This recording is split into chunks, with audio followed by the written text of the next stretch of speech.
On the morning of my 15th birthday, my brother got a brand new car, wrapped in a red ribbon, camera flashes going off, everyone cheering.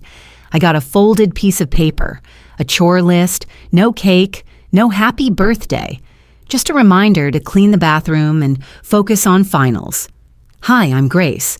And that was the moment I realized I wasn't the daughter they celebrated, just the one they managed. So, I threw a birthday party without them, invited all their co-workers, read the list out loud. Want to know what happened next and why my life changed forever after that? Have you ever felt invisible in your own family? Drop a comment. I'm listening. I woke up that morning with a cautious kind of hope. Not the kind that bubbles over or sends you skipping to the kitchen, but the kind that sits quietly in your chest, whispering, maybe this time will be different. I turned 15, that much I knew. What I didn't know, what I couldn't have guessed, was that the only ribbon in sight would be wrapped around my brother's brand new Honda Civic. Downstairs, the smell of pancakes wafted through the house, thick with cinnamon and that vanilla syrup Mom always buys from Trader Joe's. I smiled to myself, imagining a candle stuck in one of them, maybe even a sleepy, "Happy birthday, kiddo." But when I turned the corner into the kitchen, the only voices I heard were my parents and Brandon's, laughing, clapping, camera clicking. "Look at our boy," Dad beamed, tossing Brandon the keys. "Responsible, mature, ready for the road." Brandon grinned, tossing the keys once, catching them midair. "Guess the real party starts now." My mom nudged him toward the front door. "Come on, let's get a photo in front of the car before the light changes." Brandon turned, saw me standing in the doorway in my pajamas, and flashed a wide smile. "Oh, hey, Grace, didn't see you there." I stared at the driveway. The car was sleek, black, shiny. It looked like it belonged in a college brochure. A red ribbon was stretched across the hood. I tried to smile. "It looks great," I said. My voice came out softer than I meant. Nobody responded. Dad held up his phone. "Let's go, Brandon, before the syrup gets cold." They disappeared out the front door, still laughing. I walked to the kitchen table. My place wasn't set. No plate, no coffee mug, just a folded piece of paper. I picked it up. It wasn't a card. It was a list. Scrub upstairs bathroom. Vacuum hall and den organize pantry fold laundry. Mom left basket in your room. A note at the bottom, no distractions. Finals are in 2 weeks. Make us proud. I read it twice, then a third time. That was it. That was my birthday. "Don't worry," Brandon said as he re-entered the kitchen, still holding the car keys like a trophy. "Your turn will come when you're 30. He chuckled and grabbed a pancake from the stack, eating it with his hands. I didn't reply. I just folded the list back up and tucked it into my hoodie pocket. Upstairs, the bathroom mirror had toothpaste specks from 2 days ago. I stared at them for a moment before grabbing the sponge and getting to work. Scrubbing tile is a quiet job. It doesn't fight back or ask questions. It just lets you disappear. By the time I finished the second chore, vacuuming, the sun was starting to climb higher. I checked my phone. One text from ATT. "Your bill is ready." I opened my photo album and stared at a screenshot from last year, a blurry cupcake Maya brought me during lunch. We'd eaten it behind the gym. No candles, but she'd hummed the song anyway. I opened my reminders app and deleted the one that said, "Maybe they'll surprise me?" I shouldn't have written it in the first place. I moved on to the pantry, alphabetizing cans of soup and tossing expired cereal. Every now and then, Brandon walked by, humming along with whatever was blasting in his new car. I folded the laundry last. Mom's neatly labeled basket sat beside my dresser like a quiet apology that never arrived. Each t-shirt folded, each sock matched, felt like a countdown. Not to a party, not to candles, but to the realization that I didn't matter enough to even be forgotten. They remembered. They just chose not to care. I didn't cry. Tears felt like something I hadn't earned the right to spill. Instead, I sat on the edge of my bed and stared at the blank wall across from me. Then I picked up my phone. Thumb hovered over Maya's name. I typed, "You up for something weird tonight?" and hit send. If they didn't want to celebrate me, maybe their friends would. It sounded ridiculous, even in my head, but there I was, sitting at the kitchen counter with my dad's laptop open in front of me, a fresh browser tab blinking expectantly. The house was empty, eerily quiet, as if it knew it had been abandoned too. Brandon and my parents had left an hour ago to break in the car with a weekend road trip. No note, no love you, see you Sunday. Just tires crunching gravel, music blaring from Brandon's new Bluetooth speakers, and the faint smell of hairspray left lingering in the hallway. I could have spent the rest of the evening sulking in my room, scrolling through posts of other kids having sleepovers and actual birthday cakes. But then I remembered what Maya had said a few months ago when we were joking about how invisible I felt at home. You should throw your own party and not invite them. At the time, we laughed. Tonight? It didn't feel like a joke. I pulled up my dad's work email, no password, just muscle memory. His calendar popped up on the side, filled with meetings, luncheons, and recurring events labeled image strategy. I started there, clicked through his contacts, church deacons, a few local business owners, some realtors. I wrote a quick message. Subject: surprise party for David and Karen. Hope you can join. Body: it's last minute, I know, but we're putting together a small surprise party for my parents' anniversary this evening. Would love for you to stop by if you're free. Don't mention anything if you've spoken to them today. It's a surprise. Just show up around 7:30 p.m. at our place. Thanks. Grace. I sent it to 30 people. Then opened Mom's laptop and repeated the same with her contacts. I didn't tell Maya at first. I just texted, "Can you bring lights and cupcakes?" Trust me. 20 minutes later, she showed up with a Target bag full of fairy lights, a half-dozen store-bought red velvet cupcakes, and that look on her face that said, "This is either brilliant or insane." "Okay," she said, stepping inside. "You need to start with either therapy or stand-up comedy because this is next-level coping." I laughed. Not the kind of laugh that bubbles from happiness, but the kind that slips out because you're too tired to cry again. We strung the lights across the living room, around the old fireplace mantel, across the curtain rods. I played soft instrumental music on the Bluetooth speaker. Maya took care of cupcake placement. 3 on a plate, 3 lined up like a makeshift cake. Then I ran upstairs to change into a sweater I actually liked, brushed my hair, and swiped on a bit of lip gloss. Not for them, for me. I wanted to remember what it felt like to matter, even just for a few hours. At 7:22, the doorbell rang. By 7:40, there were 11 people in my living room, holding small gifts or cards, smiling nervously. They looked around for decorations, for signs of my parents, maybe even for Brandon. I welcomed them with a big grin. "Thank you all so much for coming. It really means a lot." There was a pause. Then someone asked, "Where are David and Karen?" "They'll be back, eventually," I said, handing out bottled waters and Costco snack mix. More guests trickled in. I recognized Mr. Peterson from church and Ms. Fallon, who once hosted a neighborhood BBQ. I gave them hugs like a good daughter and led them to the couches. At one point, I stood near the fireplace and clinked a spoon gently against a glass. "Hi, everyone. Sorry to interrupt your conversations, but I wanted to say a few words." All eyes turned toward me. "I know the invite said this was an anniversary party," I began. "But, well, that was a lie." Some chuckles, nervous ones. I continued. "Truth is, today's my birthday. I turned 15, and my family—" I stopped, took a breath. They forgot, again. Actually, no, that's not true. They remembered. They just chose not to celebrate. Silence. I pulled the chore list from my hoodie pocket and unfolded it like it was a sacred document. "These were my gifts today," I said, reading the list aloud. "Scrub the bathroom, vacuum the den, fold the laundry, study for finals, all handwritten with love, of course." A few people gasped. One woman near the corner shook her head slowly.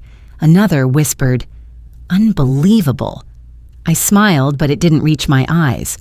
So I decided if they weren't going to throw me a party, maybe I could borrow their reputation long enough to remind them what it feels like to be embarrassed. I held up my phone and snapped a group photo. Everyone sitting, blinking, some still mid-expression. Then I texted it to the family group chat. Thanks for the chores, had some guests over while I was at it. Seconds later, the message showed as read. I could feel my chest tighten, but not from fear. From the release of something long coiled, like I'd finally unclenched my heart, even if just a little. As the guests began to leave, some quietly, others with gentle pats on my shoulder, I thanked them again. A few didn't know what to say. One offered to talk to my parents. I politely declined. By the time the room had mostly cleared, only Maya and one other person remained, Tyler Green, Brandon's friend. He stood awkwardly near the doorway, holding the chore list in his hand like it might explode. "Is this real?" he asked quietly. I nodded. That was all I needed to say. My phone lit up before sunrise. 4 missed calls. One message. "You think this is funny?" I stared at the screen, the pale blue light washing over Maya's floral guest comforter. Her house always smelled like cinnamon and lemon dish soap, even at 5:45 in the morning. I pulled the blanket tighter around me and turned the screen over, face down. Funny. Number necessary? Maybe. Downstairs, I could hear the soft clatter of pans. Maya's dad was already making breakfast. That man treated Saturdays like holy rituals. I got up quietly, pulling my hoodie over my tank top, and padded down the stairs in socks. The kitchen was already warm with steam and the earthy smell of tomatoes and eggs. A pan of chilaquiles bubbled gently on the stove, and Elena, Maya's mom, was dicing avocados with the kind of care people reserve for heirlooms. "Morning, mija," Carlos said with a smile. "You sleep okay?" I nodded, sitting at the table. Better than I thought I would. He poured me a glass of orange juice, then ruffled my hair lightly. "You look like someone who did something brave and now has to deal with it." "I look that specific?" "Your eyes," he said, smiling. "They give you away." Maya walked in a few minutes later, already dressed and yawning. She slid into the seat next to me. "You've officially broken suburban Chandler," she said, checking her phone. "Half the neighborhood is texting." I opened my mouth to respond, but the sound of a car door slamming outside snapped all 3 of us to attention. A second slam, then a firm knock. Carlos turned off the stove. Maya's mom set down her knife, wiped her hands on a towel, and moved toward the door. We all knew who it was. Elena opened the door, and there they were. My parents, red-faced, dressed too nice for this early in the morning. Brandon, a step behind, arms crossed, jaw clenched. "Grace," my dad said, his voice sharp and low. "We need to talk. Now." I stood slowly. "This isn't your house." Karen stepped forward. "We won't be long." Carlos moved to stand beside me. "You're welcome to speak with Grace, but not if you're here to yell." My dad's smile was the kind of fake polite you learn from golf clubs and HOA meetings. "I'd like to speak to my daughter privately." I crossed my arms. "Say what you need to say. I'm listening." There was a long pause. Then the gloves came off. "You humiliated us," Mom hissed. "Do you even understand what you've done?" "Everyone we know thinks we're monsters," Dad added. "You used our contacts, our names to throw a pity party." "I threw a truth party," I said. "There's a difference." Brandon scoffed. "You're pathetic." His voice was so low I almost missed it. I turned toward him. "Oh, so now you can talk?" "Grace," my mom started. "No," I said, louder. "Let me finish. You didn't forget my birthday. You just didn't care." Silence. "You gave Brandon a car. You gave me a to-do list. And when I didn't sit quietly with my chores and my fake smile, you got mad. Not because you were hurt, but because it made you look bad." Karen's voice shook. "You're still our daughter." I didn't yell. I just looked her in the eyes and said, "Then start acting like it." I turned and walked up the stairs to Maya's room, the ache in my chest no longer soft. It had turned into something solid, something shaped like truth.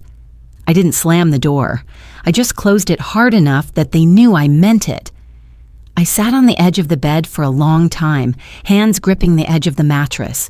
I couldn't hear what was being said downstairs, but I could imagine it. Accusations, protests, that high-pitched tone my mom got when she was angry but pretending to be calm. Eventually, Maya knocked once and let herself in. She didn't say anything at first, just sat beside me and handed over a spiral notebook. "What's this?" I asked. She shrugged. "Something my mom and I started working on a while ago. Just in case." On the first page, in careful handwriting, it read, Plan A, Freedom. There were bullet points, legal terms, a list of lawyers, a section titled, How Emancipation Works in Arizona. I stared at the page. Then I flipped to the next one. More notes, more details. "You made this for me?" I asked. Maya looked down. "We hoped we wouldn't have to, but yeah." I didn't cry. Not then. But something in my chest gave way. Not like breaking, more like releasing a breath I didn't know I'd been holding since age 10. "Carlos said we should talk to a lawyer," I said quietly. Maya nodded. "We already called one this morning." Outside the window, the sun was finally breaking fully through the trees. The light didn't feel harsh. It felt clear. There's a kind of silence in school hallways that lets you know something's about to go wrong, not the peaceful kind, not the after-class, I left my water bottle silence. This one hums beneath your skin like static, like you're the only person in the world who can hear it. And maybe that's the whole point. It was Monday. The first bell had already rung. Most students had gone home or were still lingering in the cafeteria waiting for rides. The Arizona heat pressed against the brick walls like it had something to prove. I should have waited for Maya. I told her I'd meet her in the parking lot, but I had forgotten my notebook, the one I'd scribbled everything into since Saturday, and I didn't want anyone else to find it. The east wing was almost empty. I passed 3 lockers, then 4. I turned the corner toward mine and stopped. Brandon stood in front of it. He wasn't alone. Darren and Malik, 2 of his football teammates, flanked him like bodyguards, leaning against the lockers like they owned the air. My stomach tightened. Too late to turn around. "Look who finally showed," Brandon said, his voice lazy. "Thought you transferred out or something." I didn't answer. I walked forward, slow, steady, my shoes tapping against the tile like I was trying to sound braver than I felt. He moved aside, barely. "Forgot your journal of lies?" Darren chuckled. "Yeah, the pity manifesto." I reached for my locker. My fingers were only inches from the combination lock when Brandon stepped forward again, holding my notebook, the one Maya gave me, the one with Plan A Freedom written inside. My chest tightened. "Give it back." He looked down at the cover. "This little thing? Thought you were done writing fairy tales." Then, with no warning, he tore the front cover in half. The sound, paper shredding, pages bending, hit me harder than it should have. He walked to the nearest trash can and dropped the whole thing in. Oops. I stood frozen. For a moment, I didn't feel 15. I felt 5, like when I broke Grandma's vase and no one let me explain. "You embarrassed our family," he said quietly, stepping close. "Now you pay." My hands clenched, not into fists, but into something tighter, something held in. I bent down slowly, trying to retrieve the notebook. My fingers shook. Then came the voice, calm, sharp, adult. "Mr. Morgan, that's enough." I turned. Ms. Jensen stood at the other end of the hallway, our guidance counselor, cardigan sleeves rolled up, eyebrows raised in that very specific way teachers get when they've seen enough, but still want to give you a chance to walk it back. Brandon turned, startled, then stepped away. Darren and Malik backed off without a word. "Grace," she said gently, "come with me, please." I didn't argue. I picked up what was left of my notebook and followed her down the hall. The counselor's office smelled like jasmine tea and whiteboard cleaner. Ms. Jensen handed me a tissue, not because I was crying, but because she knew. I think sometimes that's the best kind of kindness, when someone hands you something before you even ask. She waited until I sat down. "You don't have to talk," she said, "but you can if you want." I stared at my knees. My voice barely came out. "I don't feel safe at home anymore." There it was, the sentence I hadn't said aloud. It floated between us heavier than the silence that followed. Ms. Jensen nodded. "Thank you for saying that. I want you to know you're not alone. We take this seriously." "I didn't mean, like danger," I added quickly. "They don't hit me or anything, but—" She waited. "But it's like they never see me. And when they do, it's always because I messed up their image or made them look bad. I don't think they love me. Not really. Not for me." She scribbled a note on a pad. "Have you talked to anyone about staying somewhere else?" I nodded. "I've been staying with my best friend's family, the Lopez's."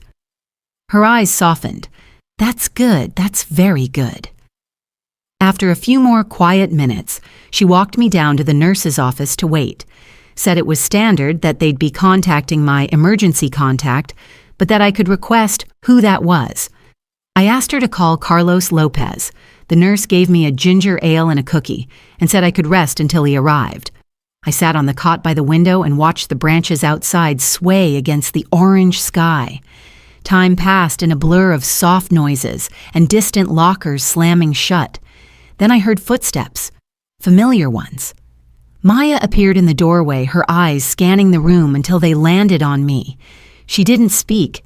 She just sat beside the cot and handed me a warm paper bag from the vending machine. Cheddar popcorn, my favorite. "You okay?" she asked softly. I didn't answer right away. I took a deep breath, staring at the speckled floor tiles. Then I said it. "I'm done pretending this is normal." She nodded like she'd been waiting for me to catch up to something she already knew. Later that night, after dinner and dishes, and a quiet evening of no questions from the Lopez's, I walked into Maya's room. She was typing something on her laptop. I sat beside her, silent. Then I saw it, on the screen. A government form, pixelated but official looking.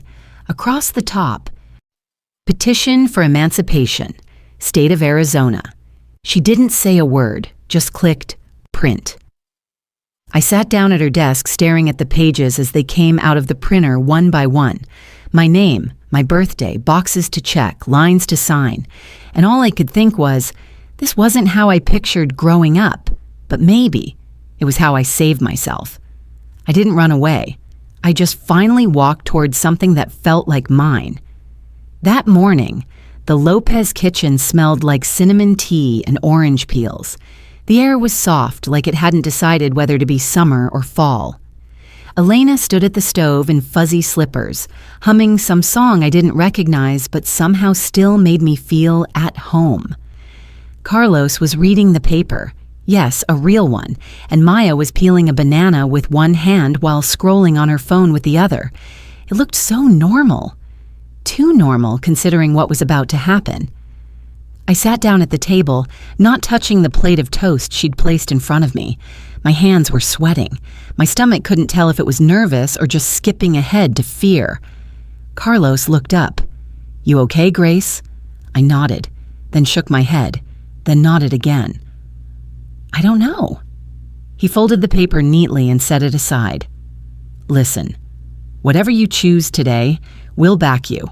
100%. No questions asked." I stared at him. "Even if I change my mind halfway through?" He smiled. "Especially then." Elena sat beside me, placing a hand on my shoulder. "Mia," she said softly, "you are not a burden. You're not trouble. You're a girl who deserves to be safe and heard and loved." I didn't mean to tear up, but I did. I don't want to be too much, I whispered. Elena didn't respond with words. She wrapped her arms around me and held me close, rocking slightly like moms do when they don't know how to fix everything, but still want you to feel something steady. I don't think I've ever felt more claimed in my life. 30 minutes later, the doorbell rang. Ms. Thomas arrived wearing dark jeans, a blazer, and a kind smile that didn't try too hard. She greeted everyone like she'd known them for years. Maybe she had. "I brought extra copies," she said, holding up a leather folder, "just in case." We gathered in the dining room. Maya sat beside me, quiet, alert. Carlos leaned against the counter with his arms crossed, while Elena poured everyone tea, even Miss Thomas. "I'm not going to sugarcoat this," the attorney began, adjusting her glasses. "Emancipation is serious, it's legal, and it's permanent. Once granted, your parents relinquish all rights and responsibilities, and you," she turned to me gently, "become your own legal guardian." I nodded, mouth dry. "You'll be allowed to live independently, make medical decisions, sign contracts, but you'll also be accountable. Bills, school, everything." "I understand," I said. She slid the forms toward me. "The Lopezes are offering to house you, but the court will want to see that you have stability, purpose, and support. From what I gather," she glanced at Carlos and Elena, "that's not in short supply here." Carlos smiled. "She's got more structure here than I ever did at her age." Miss Thomas smiled, then tapped the pen. "When you're ready." I stared at the form. My name was already printed neatly at the top. Grace Morgan, age 15, current address, Lopez residence, petitioning for legal emancipation from David and Karen Morgan. I held the pen. My hand trembled slightly. I didn't feel strong. I didn't feel brave. I felt like a girl at the edge of something permanent. But I signed. Because maybe courage isn't loud. Maybe it's just choosing yourself in the quiet. Ms. Thomas nodded and packed the papers. "I'll file this afternoon. You'll get a hearing date within 2 weeks." I exhaled. Maya reached for my hand under the table and gave it one quick squeeze. The rest of the day passed in soft silences and whispered affirmations. Elena made soup. Maya and I folded laundry. Carlos fixed the screen door without being asked. Every now and then, one of them would touch my arm or ask how I felt, but no one pushed. That night, in the small guest room that had become mine, I opened my half-torn notebook and turned to a blank page. I didn't know what made me do it. Habit, maybe. Hope? Definitely not. I wrote a letter. "Dear Mom and Dad, I used to think that if I was quieter, cleaner, easier, you'd love me more. I know now that you love what I represent. The image of a good daughter, the photo for the Christmas card, the girl who studies hard and never talks back. You love silence, obedience, optics, but you never loved me. I'm not sending this. You don't need to read it, but I need to say it. You don't get to pretend this is all some phase. You don't get to call it a tantrum. You don't get to blame Maya's family for showing me what care actually looks like. I'm not broken. I'm just done pretending this family ever saw me as whole. Goodbye, Grace." I folded the paper and tucked it inside the notebook. Then I set it on the shelf. I didn't need them to read it. It was enough that I had finally written it. I was brushing my teeth when Maya walked in holding her laptop. She didn't say anything, just held out the screen. It was an email from Karen Morgan. Subject, re-legal petition. "You're tearing this family apart for attention. This is beyond selfish." I didn't read the rest. I deleted it and shut the laptop with a calm I didn't know I was capable of. Maya lit a lavender candle on my nightstand. The flame flickered like a heartbeat. "Next week," she said quietly, "you'll finally be free." And for the first time, the word free didn't feel like an escape. It felt like a home I hadn't yet moved into, but was already mine. There was no fireworks moment, no music swell, no slow-motion hugs, just a signature and silence. The courthouse in Chandler wasn't much to look at. Brown walls, faded flag, benches with cushions that made promises they couldn't keep. The courtroom itself was small, almost too intimate. There were only 8 pew-style rows and a faint scent of copier toner in the air. I wore my nicest shirt. Maya helped pick it. Blue, soft, with a neckline that didn't itch. Carlos drove. Elena held my hand the entire way. Ms. Thomas met us on the steps with her clipboard tucked under one arm and her calm smile in place, like armor. We took our seats quietly. My former parents sat 2 rows behind. David Morgan wore a suit that made him look more uncomfortable than important. Karen clutched her purse like someone might steal her past. They didn't look at me. Not really. Just around me. Through me. As if I were a ghost they didn't summon but couldn't quite ignore. The judge, a woman in her 60s with kind eyes and a salt and pepper braid, read through the case file aloud. Her voice was neither cold nor warm, just steady. Then she looked at me.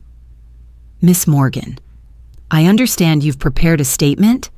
I stood up, legs shaking just enough to remind me I was still human. I unfolded the page from my journal. It was the same one I'd written weeks ago, the one I never sent. I cleared my throat. "This isn't about hate," I began. "It's about truth. About who shows up when the lights aren't on. About what love sounds like when no one's watching. I've spent years trying to be small enough, quiet enough, obedient enough to be noticed. But being visible shouldn't require shrinking. I am 15. I know that seems young. But I've lived enough birthdays alone to know the difference between presence and performance. Today, I'm not asking to erase the past, just to step into a future where I get to choose who I call family and who calls me theirs." The room was still. David shifted. "Your Honor, with respect..." The judge raised a hand. "Mr. Morgan, this is not your time." He sat back down. I didn't turn around to look. The gavel came down once, firm but not angry. "The court finds sufficient grounds for emancipation. Effective immediately, parental rights are terminated. Miss Grace Morgan is now a legal adult for the purposes of state law." That was it. No applause, no cheering. Just the sound of my heart slowing down, like it had been holding its breath for 15 years. We left the building quietly. Ms. Thomas gave me a little nod and said she'd be in touch for the final paperwork. I thanked her more times than necessary. That evening, back at the Lopez home, something shifted in the air. It wasn't a party, not exactly, but the kitchen was filled with the smell of pozole simmering on the stove, fresh lime wedges on the counter, paper lanterns hanging along the window like little floating moons. Soft Spanish guitar music played from Carlos's Bluetooth speaker. Elena lit 3 candles and set them in mason jars on the table. I didn't expect a cake, but there it was, frosted in simple white, with letters made of dark chocolate. "Welcome home, Grace Morgan Lopez." I stared at the name. The hyphen felt like a bridge, a belonging. Carlos placed a gentle hand on my shoulder. "If you ever want us to be your parents on paper too," he said softly, "you just say the word." He didn't pressure. He didn't smile too much. He just stood there, quietly offering something he knew I might not be ready to receive. But I was. I looked up at him, at Elena, at Maya, who was already reaching for a plate and pretending she wasn't watching me like a hawk. "Yes," I said, "and not for revenge, not to hurt David and Karen, just for peace." Elena hugged me tightly, whispering Mia, like it was the only name that ever made sense. We ate pozole and laughed about nothing. Carlos told a story about Maya as a toddler trying to eat a jalapeno whole. Maya rolled her eyes so hard I thought they'd get stuck. Later, as the lanterns swayed gently in the breeze from the open window, I sat in the kitchen alone for a moment, watching the last light of day fold into the warm tones of evening. I didn't feel triumphant. I didn't feel powerful. I just felt still. And for the first time, that stillness didn't scare me. The next morning, I walked into school with Maya. The hallway buzzed with its usual noise, lockers slamming, kids comparing weekend gossip, teachers carrying coffee like trophies. I didn't think anyone would notice I was different, and maybe they didn't. But when I opened my locker, a small folded piece of notebook paper slipped out and fluttered to the floor. I picked it up. Just one line written in neat black ink. "You're brave. T." I looked around. No one lingered. No knowing glances. I tucked the note in my pocket and smiled. I never imagined freedom would be so quiet. No fireworks, no grand applause, just a kitchen filled with the scent of cinnamon and the sound of someone calling me Mija. Sometimes what we need isn't a car or a celebration, but a door that stays open, and people on the other side who choose us, even when they don't have to.